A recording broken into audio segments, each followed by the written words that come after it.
જામનગરના લાલપુર પંથકમાં વરસાદી માહોલ છવાયેલો છે। લાલપુરમાં ધોધમાર વરસાદ વરસી રહ્યો છે। હવે સૌરાષ્ટ્રમાં પણ મેઘરાજાએ ધમાકેદાર એન્ટ્રી કરી છે।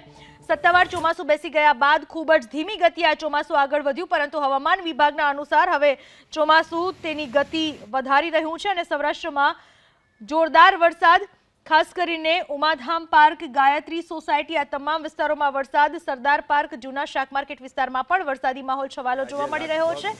ધોધમાર વરસાદ વરસી રહ્યો છે અને સાથે જ પવનનું પણ એટલું જ પ્રમાણ જોવા મળી રહ્યું છે। સૌરાષ્ટ્ર પંથકમાં વરસાદ અને જામનગરના લાલપુરમાં વરસાદી માહોલ છવાયેલો જોવા મળી રહ્યો છે। અલગ અલગ વિસ્તારોમાં વહેલી સવારથી જ વાદળછાયા વાતાવરણની વચ્ચે વરસાદની ધનાધન એન્ટ્રી શરૂ થઈ ચૂકી છે। જામનગર શહેર અને ગ્રામ્યમાં સતત વરસાદ।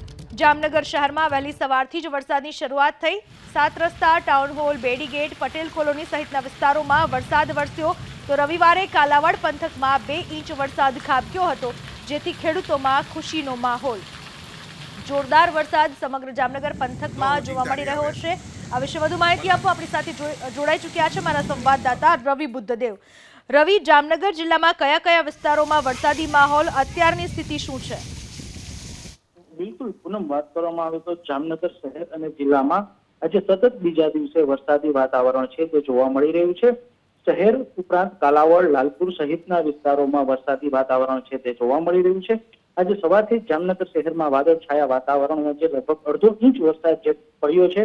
સાથે સાથે લાલપુર અને કાલાવડ સહિતના ગ્રામ્ય પંથકો છે તેમાં પણ વરસાદ પડી રહ્યો છે। ખાસ કરીને વાવણીલાયક વરસાદ થતા ખેડૂતોમાં પણ ક્યાંક ને ક્યાંક ખુશી જોવા મળી રહી છે। જો હાલની સ્થિતિની વાત કરવામાં આવે તો છેલ્લા લગભગ 1.5 થી 2 કલાકથી જામનગર શહેરમાં વરસાદે વિરામ લીધો છે, પરંતુ હજુ પણ વાતાવરણ છે તે જામનગર શહેર પર ફેલાયેલું છે। જી, આભાર આપનો રવિ, તમામ માહિતી બદલ। તો જોરદાર વરસાદ જામનગરમાં વરસ્યો, હજુ પણ અમુક વિસ્તારોમાં વરસાદી માહોલ યથાવત છે, તો કેટલાક વિસ્તારોમાં વરસાદે વિરામ લીધો, પરંતુ વાદળછાયું વાતાવરણ સમગ્ર પંથકમાં જોવા મળી રહ્યું છે।